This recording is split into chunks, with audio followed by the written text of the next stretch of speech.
Yo, what's good everyone? OJ here. Welcome to another video. Today, we've got some great topics to go over, so let's go ahead and get right into it. And we are starting off with Dragon Marked for Death on the Nintendo Switch. January 31st, 2019 in Japan, there will be a physical edition, and I wanted to make sure that I got this news out there because a lot of developers kind of do this, the independent developers, because it takes them a lot more time to secure funds or to secure ways to get physical editions. And I want to make sure that you guys know about this before you go out there and buy the game. So for those who can wait, you guys can wait and see if this is a better option for you. So let's get into the topic here. So Dragon Marked for Death will launch on the Nintendo Switch on January in Japan, January 31st, 2019, with a physical, standard, and limited edition, developer Inti Creates has announced. Now in the West, the action RPG was already dated for the Nintendo Switch eShop on December 13th, 2018. So if you can wait a little bit, and if this does support English, then you might want to wait for that physical edition that you can import from Japan. Now in Japan, the standard physical edition will cost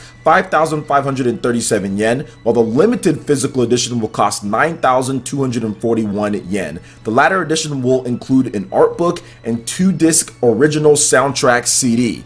First print copies of either edition will include a download code for the lightning armor that can be equipped to the player's character. Inti Creates also updated the official English website for Dragon Marked for Death today with new information about the game's systems and 2 new character introductions. So you guys can check out all the information there. Shoutouts to Gamatsu for kind of rounding up all the info, but I wanted to talk about this because this is kind of the bane of independent games, right? Like, you're excited for a certain game, you want games physical because physical for those collectors, old school fans, the cartridges. Nintendo Switch just oozes like coolness with the cartridges and physical. So a lot of gamers out there definitely want that option, even if it's a small independent game. So if you want to wait, I would say wait to see if this is supported with English in there, which I guess it would be, and then you can pick up that one. However, it is going to be a little bit of a hefty cost since we're talking about 5,500 in yen just for the standard edition, then over 9,000 yen for the limited physical edition with all the extra stuff in there. On top of that, you have the importing fees, so it's definitely not going to be a super cheap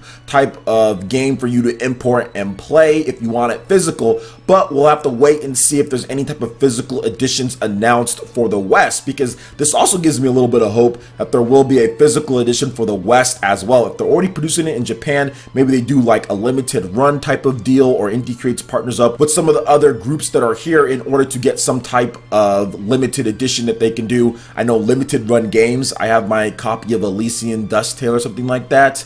And there's also like super rare games. I mean, there's all sorts of people that do these type of things, especially with the Nintendo Switch business doing so well and those games selling out quick. I think like the Elysian's Dust Tale or whatever that game's name is, I probably said it wrong, but you guys know what I'm talking about. That game sold out of like the special edition in like seconds. I remember it went up, and before I could even click my mouse and even get it in my cart and put in my information, it was already sold out. So I had to pick up the standard edition of it. So people love these things on the Nintendo Switch. And once again, with the Switch being portable, people like playing games digitally to have all of the access to your library without carrying around cartridges. But there's just that collector in you that's like, man, I really like this cartridge, I want to have it. So I think Switch kind of fits both needs there. When you want a game digitally and you know what type of game you're looking for, you can get that, but then also physical is a really good option too for a lot of these smaller games. But I can understand where the developers are coming from, especially with the cartridges, producing, manufacturing. I mean, it's definitely a challenge for a smaller developer, but at least they're getting it done and you guys do know about it. So if you want to hold off on that, wait till January to see if you can import a copy, you can do so, or you can play the game here in the West, unless we do get an announcement. Hopefully we get an announcement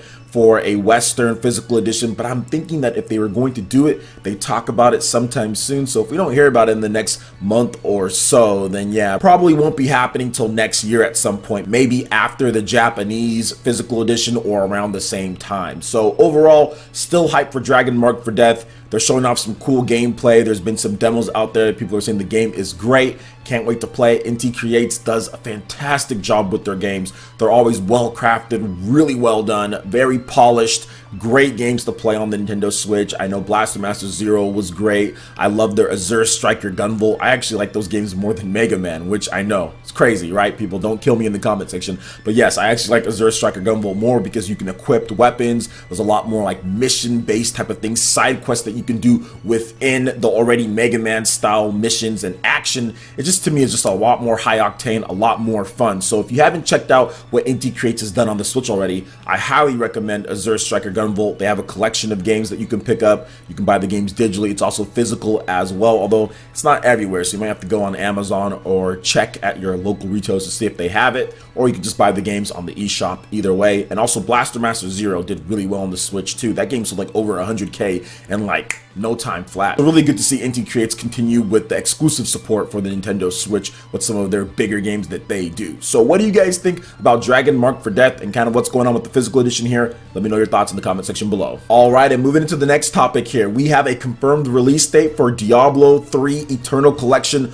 on the Nintendo Switch. The August announced Nintendo Switch version of Diablo 3 Eternal Collection will launch officially on November 2nd, according to Nintendo of America on Twitter, and also Blizzard had an official announcement as well. So let's go ahead and go over a little bit of this game. Obviously, it's older, guys, so most of you guys know what Diablo's about, but for those who don't know, let's talk about it just a bit. So endlessly playable and continually evolving, Diablo 3 provides a lifetime of challenge and adventure, and the Eternal Collection includes the multitude of features, refinements, and updates that have been added to the game to date. On top of fighting through an epic story campaign that spans the high heavens, the burning hells, and beyond, players can earn bountiful rewards in adventure mode, a never-ending onslaught of activity with constantly shifting objectives across all of the game's locales. Diablo 3 Eternal Collection also includes Seasons, a recurring game mode that encourages players to create fresh characters, earn exclusive seasonal rewards, and crush hordes of demons to earn spots on their region's leaderboards, which is just like all of that stuff that they just talked about here is completely new to me, even though I played the original Diablo 3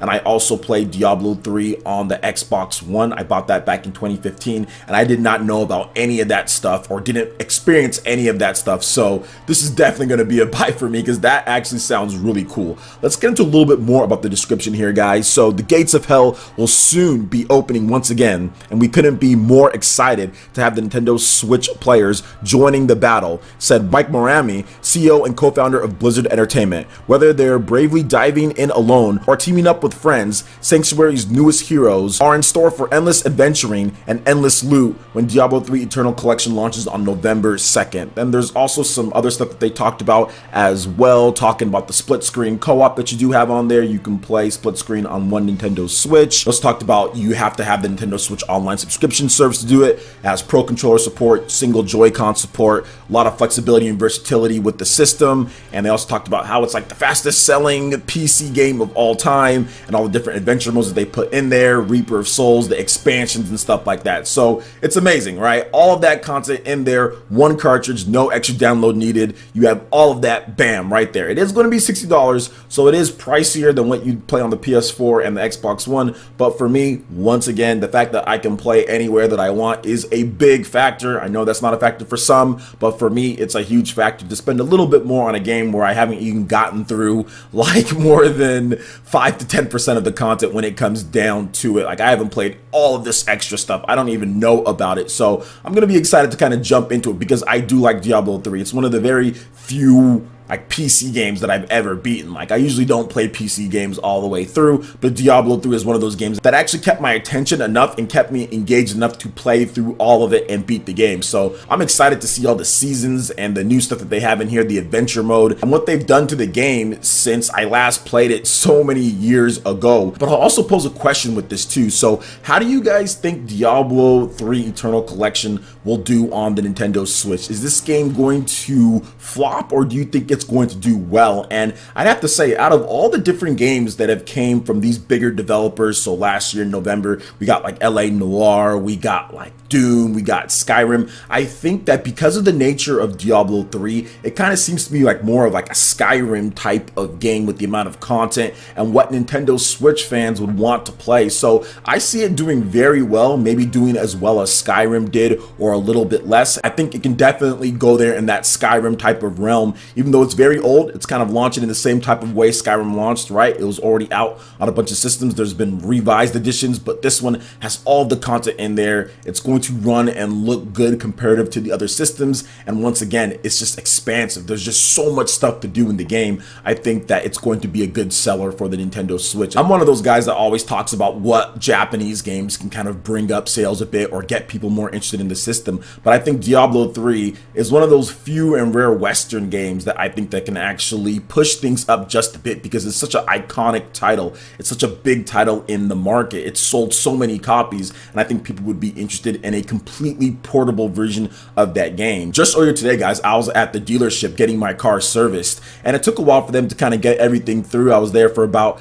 an hour or so getting my car there and just waiting for a bit and kind of seeing what was going on. And I played my Switch the whole time there, and to me that just makes it so much more appealing when I know that I have to go somewhere. If I have to go out, even though I play my Switch in the living room, I play it lying down, but if I do have to go somewhere and I'll be there for a while, DMV, whatever the case is, you can bring the Switch there. I was grinding out affinities, you know, when it comes to the charts in Xenoblade Chronicles 2. So that's just amazing. And I think Diablo 3 is really going to be like that time waster type of game, or that game that you can bring to something like that and have a lot more fun than you would normally. So what do you guys think about Diablo 3's chances on the Nintendo Switch? How do you guys think it's going to do? Will it do really well, or will it flop? What do you guys think? And also, Dragon Marked for Death. I'd love to hear you guys' thoughts about that game. Comment section below. All right, Ninja, that wraps it up for this video here. Go ahead and check out the links in the description below. We got Facebook and Twitter. Go ahead and give us a like and a follow on our social media. Really helps us spread the content of PlayerEssence across the internet, in addition to YouTube.